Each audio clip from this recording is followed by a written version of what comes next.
Bonsoir à tous. À la une de ce journal, Bafoussam sous le choc après la découverte macabre d'une adolescente de 13 ans victime de viol et sévices corporels selon des témoins. Suspecté d'être le bourreau, le père de la défunte se défend en présentant sa fille comme une délinquante qui aurait perdu la tête. Mais la mort reste inexpliquée. Enquête à suivre en ouverture de ce journal.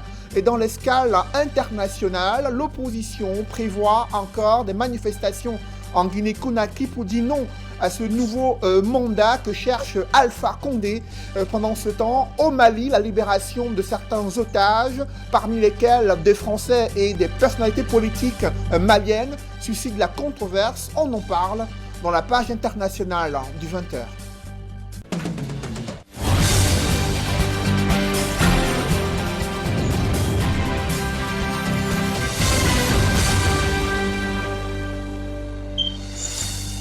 Merci de suivre cette édition complète de l'information sur Equinox Télévision. C'est la consternation à Bafoussam, une adolescente retrouvée morte dans des circonstances troubles. Les blessures, traces de sang et autres liquides retrouvés sur son corps ont laissé prospérer la thèse d'un viol et des sévices corporels. Selon des témoins, le premier suspect est le père de la défunte, accusé d'avoir brutalisé et abusé de sa propre fille. Il s'est défendu en la présentant comme une délinquante ayant perdu la raison après avoir commis des vols au centre de sa résidence. Le récit des faits avec Leclerc Tsakem. Tungan, au lieu du TPO à Bafoussam ce matin. L'émotion est à son comble. Dans ce domicile pris d'assaut par les populations, le cœur s'en vide la petite Aïcha. L'adolescente de 13 ans, élève en classe de 5e dans un lycée de la ville, ne verra plus jamais ses camarades. Les circonstances de sa mort laissent perplexe l'entourage. La jeune fille aurait été violée avant d'être tuée par son propre géniteur. Ce matin, le monsieur, il a donc tapé sur l'enfant toute la nuit. Il violait l'enfant. C'est donc ce qu'on a constaté.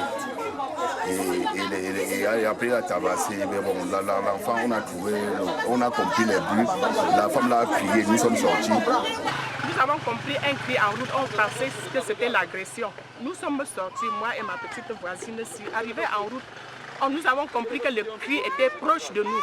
Nous sommes allés chez le voisin, toquer à sa porte quand il criait. Tungan 2 m'a conditionné, Tungan 2 a donné la poudre jaune à mon enfant.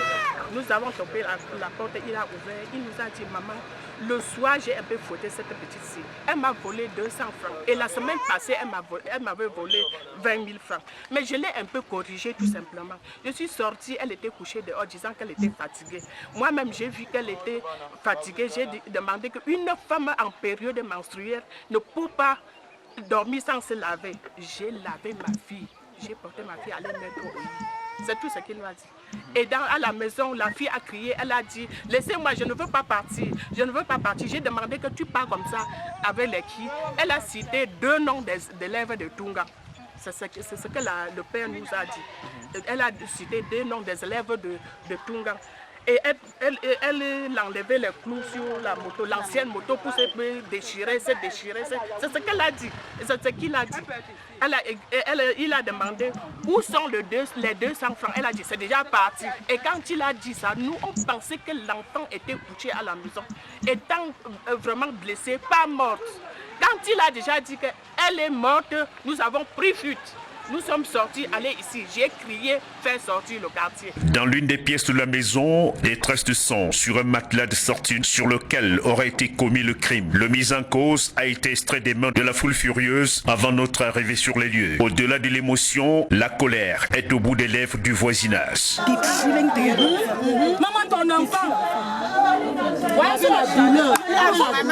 L'enfant là, vous dites que c'est la douleur. Parce qu'étant sur l'enfant, il bastonne l'enfant.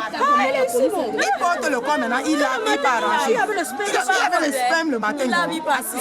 Pour ça, on a même torché. Moi-même, j'ai. L'enfant était à mort avant qu'il a fait ça. L'on apprend que l'homme conducteur de l'engin 2 roues à usage commercial a divorcé de son épouse depuis quelques années et vit désormais avec ses 3 enfants. Actuellement, dans les mailles des forces de l'ordre pour exploitation à sans que lumière soit faite sur cette affaire de trop pour des actes similaires qui nourrissent tristement le quotidien des Camerounais.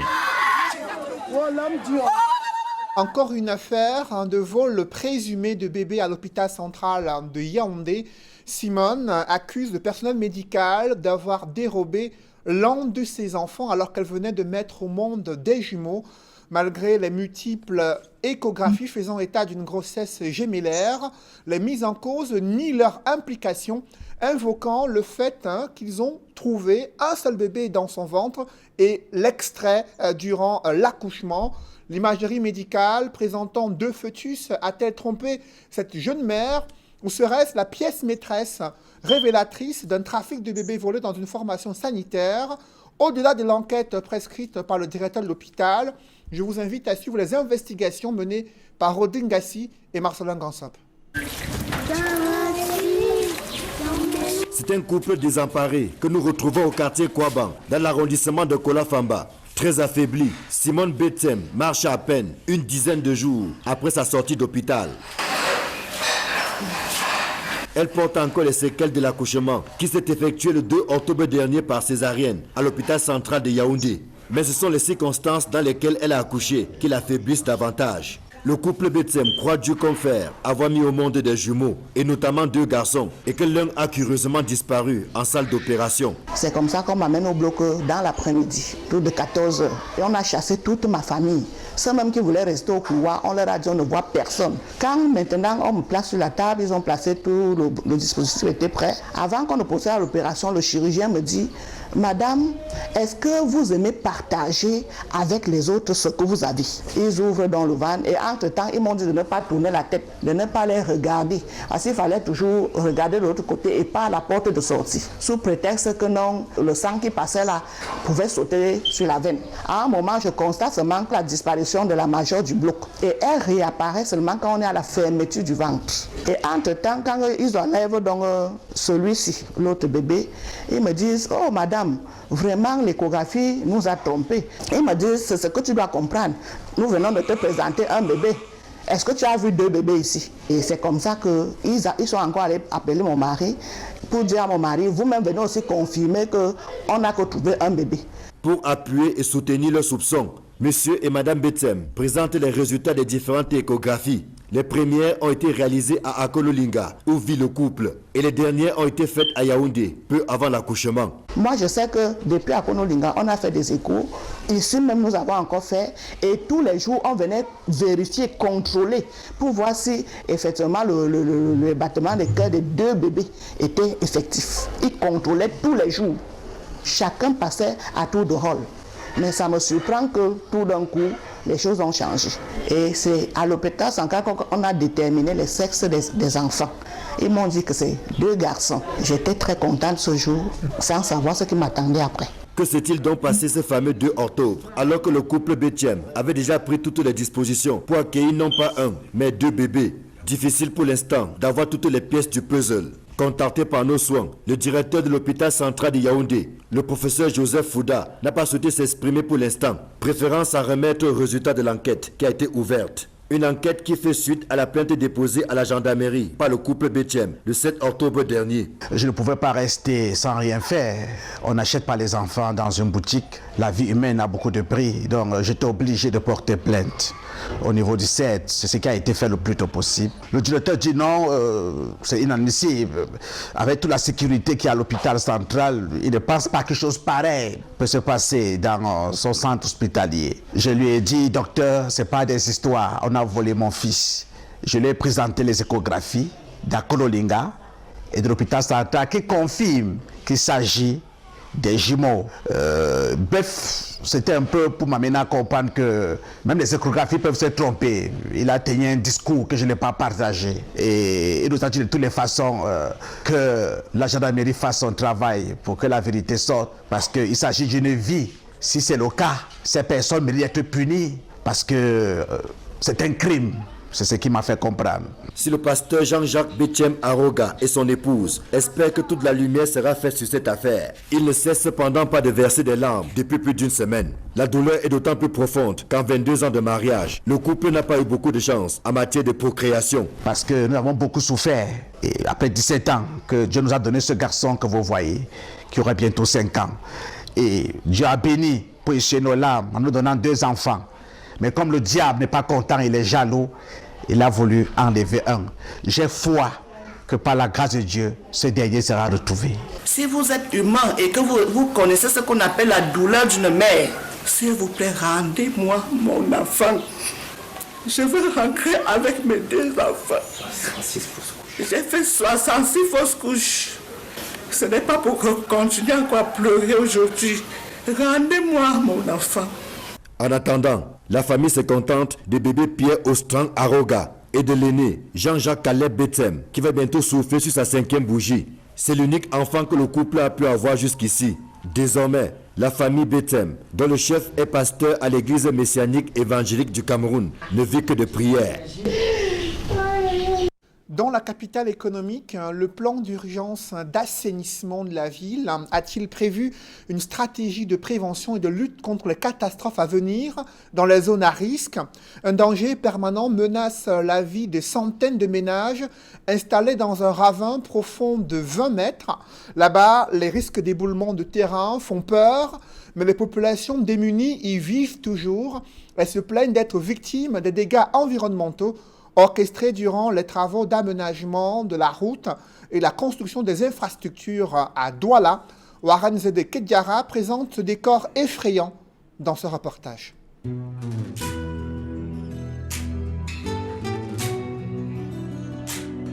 Quartier Kongi Carrière, situé dans l'arrondissement de Douala 3e, est le pôle en construction d'un ravin qui ici aussi menace dangereusement la sécurité des populations. Mais oui, c'est une déviation de l'écoulement d'eau.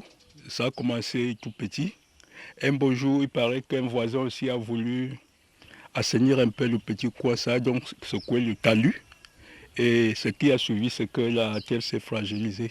Et nous en sommes où vous voyez là. Les propriétaires terriens ont porté le gros lot parce que des petites maisons qui étaient louables hier aujourd'hui ne sont plus habitées.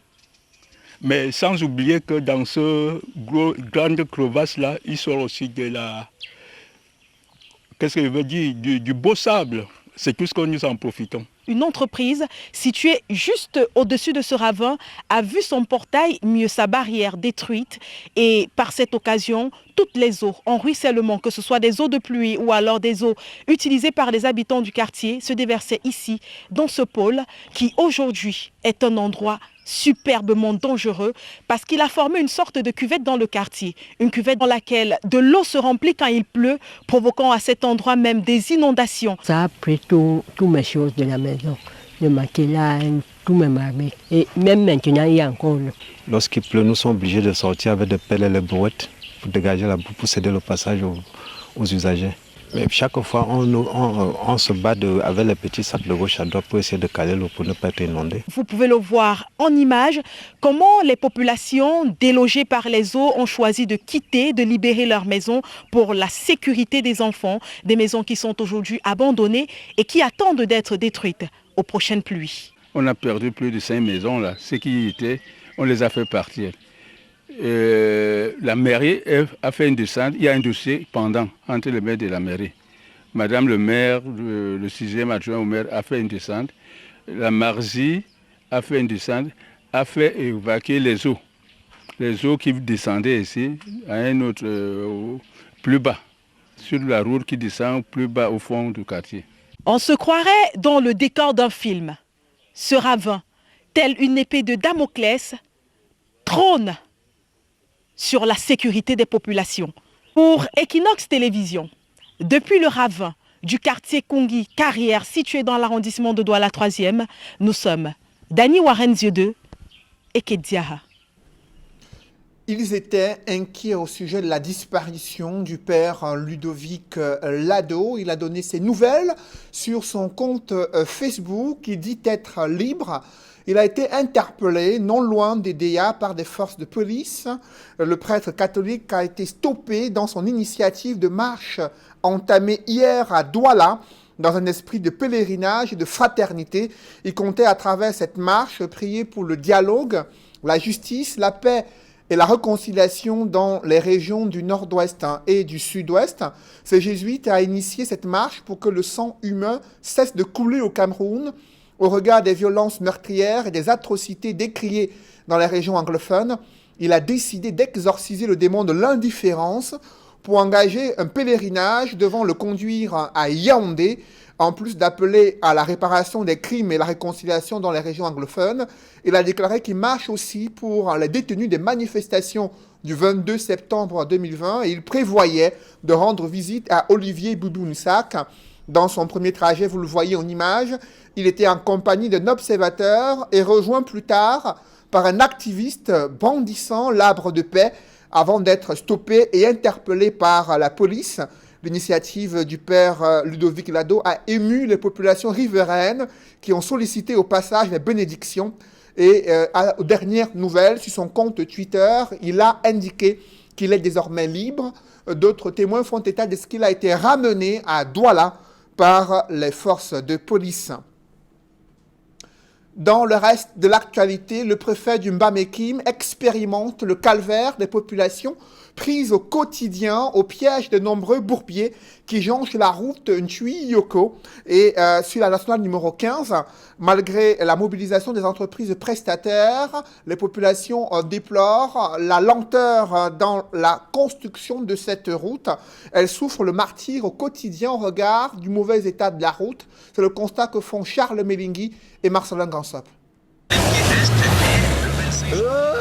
En route pour l'installation de l'exécutif municipal de Yoko, le préfet du département du Bas-Mekime a eu maille à partir avec les nombreux bourbiers qui jonchent le tronçon Tui-Yoko sur la nationale numéro 15.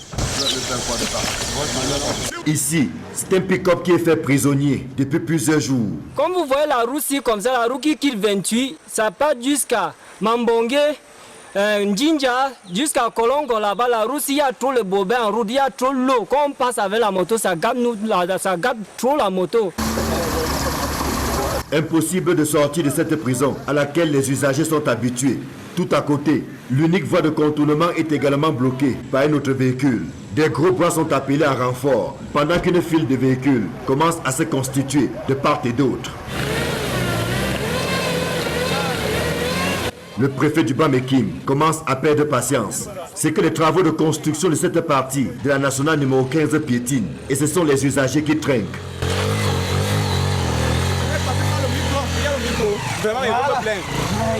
Avec ça, mais on passe à roue, il y a le contrôle à roue qui nous dérange aussi, alors que la route est très mauvaise. Si la route était bien, avec ça là, s'il y a le contrôle à roue, à combien on va payer, mais c'est que nous dérange parce que la route est très grave, mauvaise. Des difficultés corroborées par le maire de la commune de Yoko, qui dans un premier temps tente de calmer le jeu. La praticabilité de la route, la nationale 15, je comprends, les villageois un peu sont remontés, c'est difficile.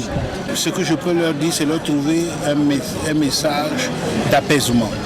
Vous savez, les procédures de présélection, les procédures de sélection d'un prestataire devant remplacer l'entreprise Elevo qui a été reconnue défaillante sur le lot 2, ça prend du temps, que nous soyons patients. Le maire de Yoko va ensuite assommer l'entreprise qui évolue à pas de tortue sur le lot numéro 3. Un chantier pourtant gagné depuis plus de 4 ans, sans une réelle avancée des travaux sur le terrain. C'est que sur le lot 3, Mamkin Yoko, l'entreprise est là, mais depuis quelque temps, ses prestations se résument à des terrassements généraux. Elle est ici depuis 4 ans, elle n'a pas encore posé 1 mètre carré bidule. Les gens commencent à se poser des questions. La carrière de concassage ne fonctionne pas, son personnel toujours en promenade, qu'elle arrête de décrédibiliser le message des acteurs institutionnels. Elle doit nous apporter du résultat. Pendant que les travaux piétinent, les populations riveraines et les usagers de la route Tui-Yoko, Roi du Noir, partis d'un bout à l'autre, est un véritable chemin de croix. Et il n'est pas rare que des usagers passent la nuit à la belle étoile parce que le véhicule est coincé dans un bourbier. Un spectacle récurrent en saison des pluies et le préfet du département du Bas-Mekime l'a appris à ses dépens. La mise en eau d'une flotte nautique du port autonome de Douala s'est déroulée en présence du Premier ministre. Joseph Dion-Ngouté a salué la transformation nécessaire pour l'amélioration de la compétitivité de la plateforme portuaire de Douala. Le Premier ministre a présidé la cérémonie ce jour. Compte rendu, Emmanuel Diop, Innocent Abega et Jean-Paul Chouniat. Sur la place portuaire de Douala, le Premier ministre Joseph Dion-Ngouté et plusieurs membres du gouvernement, tous venus de Yaoundé, inauguraient la mise à l'eau de plusieurs engins nautiques que vient d'acquérir le port autonome de Douala.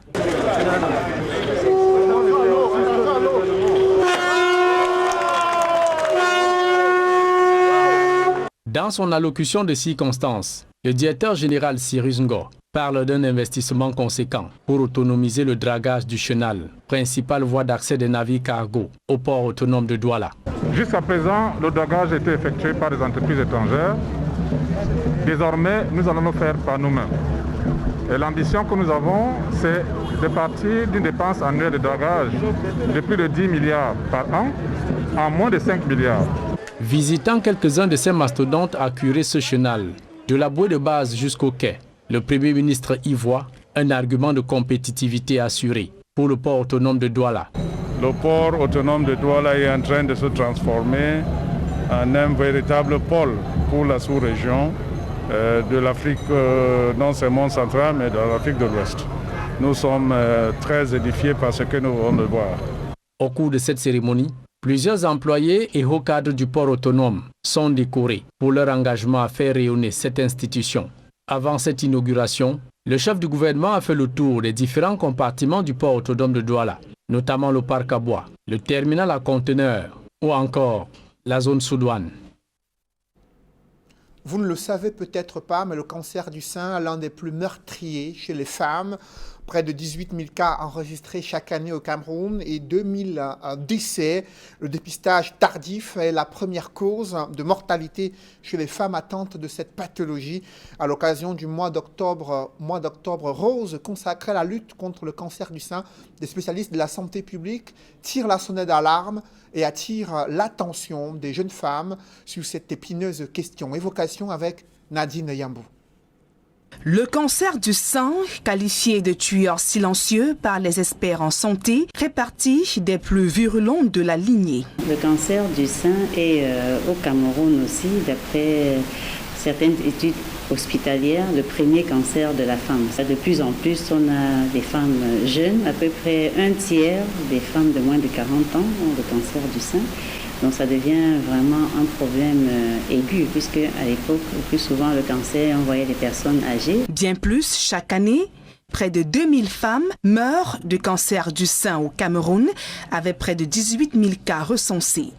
La prévalence de plus en plus élevée de cette pathologie peut se justifier, selon des médecins, par des facteurs génétiques et environnementaux, dont le stress et l'âge. Lorsque on est dans une famille où il y a des modifications de certains gènes, on peut avoir la prédisposition. Ça, c'est des facteurs non modifiables.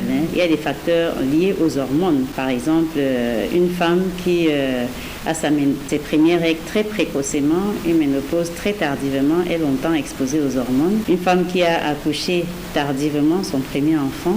Il y a quelques autres facteurs de risque modifiables, notamment l'obésité, l'inactivité physique, la consommation excessive de graisse animale, d'alcool et puis le stress chronique. D'après les études menées par des experts, près de 80% des femmes diagnostiquées du cancer du sein au Cameroun arrivent dans des hôpitaux à des stades très avancés, ce qui complique la prise en charge. Or, le dépistage précoce permet d'éviter le pire. Lorsque la maladie est dépistée tôt, peut être curative, et le plus souvent curative. Ça veut dire qu'on va mettre en jeu tous les moyens dont nous disposons, les moyens chirurgicaux, les moyens physiques tels que la radiothérapie et les moyens chimiques tels que la chimiothérapie. Il y a d'autres médicaments qui peuvent être pris par voie orale, on parle de l'hormonothérapie ou bien d'autres thérapies ciblées. Pour lutter efficacement contre le cancer du sein, les formations sanitaires publiques, dont l'hôpital général de Douala, ouvrent leurs portes au grand public durant ce mois d'octobre rose pour des campagnes de sensibilisation et de dépistage sur les cancers du sein. Il y a la mammographie qui va être faite tout le long du mois d'octobre à des prix réduits, les échographies mammaires aussi. Et nous avons la journée du 15. Au cours de laquelle nous allons réaliser des dépistages par l'examen clinique, l'examen physique des seins. Celles qui seront dépistées avec une anomalie, bien sûr, iront en radiologie et puis pourront être prises en charge dans la suite. Nous disposons d'un plateau technique suffisant pour la prise en charge. Si les femmes demeurent les principales victimes du cancer du sein, les hommes sont également concernés par le phénomène. Dans le monde, on recense environ 1% d'hommes touchés par le cancer du sein. Aux frontières du Cameroun avec le Tchad et la Centrafrique, une insécurité grandissante frappe de plein fouet la région du Nord, victime des incursions de bandes armées. Les populations sont confrontées au vol de bétail et aux prises d'otages. Cependant, l'armée camerounaise s'est engagée à déployer une nouvelle stratégie de sécurisation de la zone. D'autres détails avec Jean-Blaise Noupayé, Eric Ouattat et Eric Fopoussi. Depuis quelque temps, les populations du département du Mayoré, région du Nord, sont en proie aux multiples incursions et attaques des groupes rebelles venant du Tchad ou de la RCA, ainsi qu'au vol de bétail, doublé du phénomène de prise d'otages. Le vol de bétail, c'est un truc général. Partout dans les villages et en brousse, il y a aussi les otages qu'on prend partout, c'est toujours sur le bétail. C'est ça, la population n'est pas à l'aise tout le temps, ils se plaignent. Le général de brigade Aga Robinson, commandant de la 3e région militaire interarmée, vient d'effectuer une mission de contrôle opérationnel de 2 jours à Bokdibo, localité à la frontière du Tchad, et à Baïboum, ville limitrophe à la RCA. Le constat est clair, la situation est calme. Les mesures que nous avons prescrites et que nous avons prises portent ses fruits. Je peux donc vous assurer que des deux côtés des 2 frontières que nous avons visitées, que la situation est sous contrôle. Et j'ai presque la vigilance à nos hommes. Dans la localité de Baka, près de la frontière entre les régions de l'Adamawa et du Nord, le colonel Djoka Dominique et ses hommes ont repéré un emplacement où des bœufs volés sont chargés pour des ventes frauduleuses à Yaoundé et Douala. Ce phénomène de vol de bétail part de pair avec la prise d'otages et le coupeur de route. Nous avons donc interpellé certains malfrats et qui sont passés aux aveux en disant que les bœufs qui sont dans la brousse d'Mbaka sont les bœufs volés. Bon, nous avons donc mené cette opération de convoyer tous ces bœufs arrivés ici et nous allons remettre les bœufs maintenant entre les mains des autorités compétentes. La mission de contrôle opérationnel a été aussi l'occasion de décorer le soldat Badawe Barandi. Il y a quelques semaines, il a réussi tout seul à mettre en déroute 6 preneurs d'otages, une bravoure qui a permis de libérer 4 personnes. Nous vous décernons la médaille de vaillance à l'ordre de la nation avec palme. La sécurisation de cette partie du pays est capitale pour la quiétude des populations. Il est d'ailleurs recommandé vigilance et collaboration avec l'armée. Dans l'escale internationale, une controverse après la libération du leader de l'opposition au Mali et des humanitaires français. Les circonstances restent encore floues. D'aucuns estiment que de l'argent a été payé afin de pouvoir récupérer et libérer ces personnalités politiques et humanitaires français. Et en Guinée-Conakry, l'opposition multiplie les manifestations contre la candidature d'Alpha Condé, lui qui est toujours en campagne, candidat à sa propre succession. Il dit être en forme au regard des multiples critiques de l'opposition sur sa santé. Il estime qu'il sera le vainqueur de cette élection présidentielle prévue le 18 octobre prochain. La mouture internationale a ainsi signé Julienne Berthe-Bissaille. La campagne électorale pour la présidentielle en Guinée-Conakry se poursuit.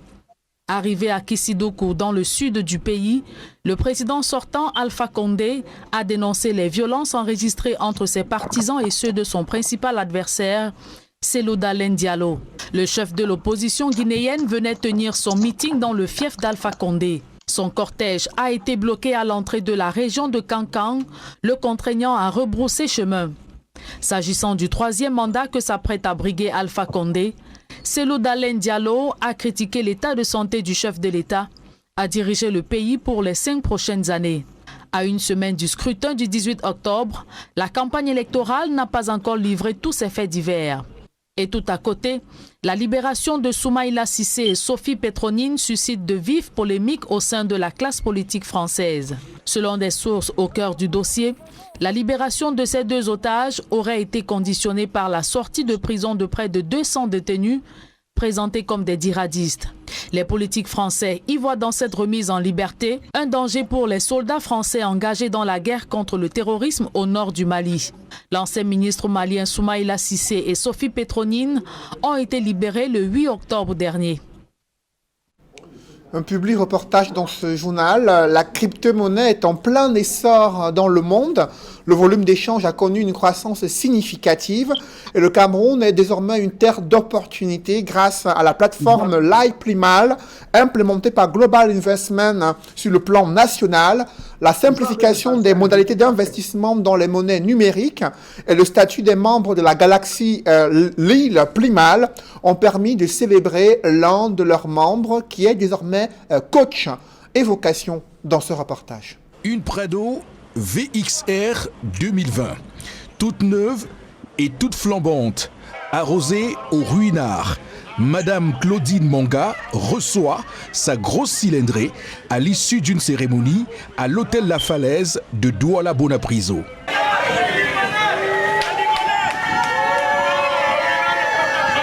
Ça c'est votre véhicule, c'est une Prado qui a plusieurs clés. Vous avez travaillé dur, vous avez pris un projet et aujourd'hui vous êtes bénéficiaire de ce Prado VXR couleur marron au niveau des fauteuils. Félicitations.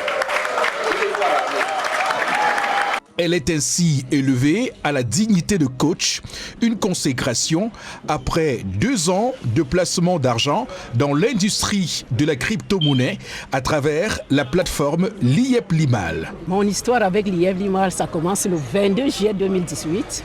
Le premier coach qui est en même temps ma hiérarchie dans notre entreprise, la SNH, donc il m'invite, mon mari et moi, à l'hôtel Sawa pour nous parler parce que mon mari, ils ont fait Polytech ensemble. Donc il nous invite donc pour pouvoir nous parler du business. Le fondateur de LiPlimal est Sim Émile Parfait, un ingénieur informatique de formation passionné de trading. En 2016, il investit dans les monnaies virtuelles. Ses investissements lui rapportent gros. Il décide donc de partager son expérience. À travers la crypto-monnaie qui est un nouveau secteur d'activité, les Africains ont la possibilité de sortir de l'enclavement financier. Donc je me dis que à travers les crypto-monnaies, tous les Africains peuvent quitter de la pauvreté pour devenir riches. Pas être riche pour absolument construire des immeubles. Non, on n'a pas besoin de ça. On a besoin des Africains qui peuvent manger comme ils veulent, au moins 3 fois par jour, qui peuvent vivre là où ils veulent, dormir dans la maison de leurs rêves, conduire les véhicules de leurs rêves, vivre comme un citoyen normal, comme Dieu a prévu. Nous ne respectons que les principes bibliques. Les packs LiPlimal génèrent des revenus aux clients en fonction de l'évolution du cours des crypto-monnaies. C'est comme le Baye Amselam qui vend la tomate au marché. Il sait à quel moment acheter la tomate au marché à Fumban et il sait à quel moment venir la vendre au marché Sadaga. LiPlimal, qui est un produit de l'entreprise Global Investment Trading, signifie en français la pauvreté est finie. Mais il ne s'agit nullement d'argent facile.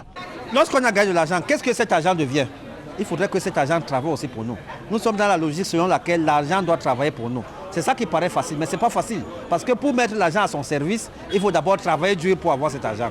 On ne ramasse pas l'argent en route. La cérémonie de remise de la Prado VXR 2020 et de la somme de $36 000 à l'heureuse élue était également l'occasion de belles prestations artistiques. Que moi j'ai investi ici là. Lui aussi investi, toi l'argent ça joue sur ton argent. Milliardaire, devenez milliardaire. LiPlimal poursuit son chemin et envisage à l'horizon 2022 atteindre le cap d'1 million de crypto-millionnaires. Mesdames, messieurs, c'est la fin de ce journal. Merci de l'avoir suivi. Juste après cette édition de 20h, retrouvez Serge Alain Auto et ses invités pour le débrief du journal sur le plateau d'Equinox Soir. Serge Alain. La longue marche du père Ludovic Lado s'arrête au niveau du département de la Sanaga-Maritime. Il a été stoppé net par des forces de l'ordre qui l'ont ramené à Douala, et sur son compte Twitter, il parle d'une folle journée avec les forces de police. Il donnera les détails plus tard, mais ce que l'on sait, c'est que la marche a été initiée depuis hier après un message rendu public sur son compte Facebook, message où il annonçait un pèlerinage, une marche selon lui pour apporter son soutien, sa solidarité aux populations victimes des violences meurtrières dans les régions anglophones. Une marche qui devait l'amener à Yaoundé afin d'attirer l'attention des pouvoirs publics sur l'urgence d'une réconciliation nationale, l'urgence des réformes à mettre en œuvre pour faire face à la crise anglophone. Une marche également, disait-il, pour soutenir et appeler à la libération des personnes interpellées dans le cadre des manifestations du 22 septembre 2020. La police le suivait de très près, visiblement. Après 24 heures de marche, il a été ramené à Douala. Les circonstances de cette interpellation restent encore floues. Serge Alain. Voilà, madame, monsieur, c'est donc l'essentiel de Qu'il en soit, deuxième partie. Bonne soirée à vous, Cédric. Bonne soirée à vous, Serge Alain. Rendez-vous demain. 20h.